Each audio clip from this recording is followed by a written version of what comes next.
Aí, a fogueira aqui da Chácara Deck, né, tá queimando muito bonito aí, gente. Aí, pra vocês verem como é que o negócio queima mesmo, ó. É um fogo bonito.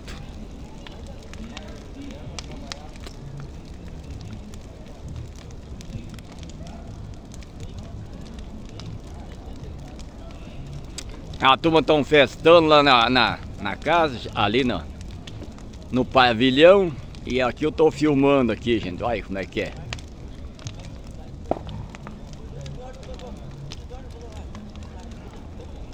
Muito bonito, gente. 6 metros de altura. Acho que deu quase certo, porque agora já diminuiu. Queimou bastante.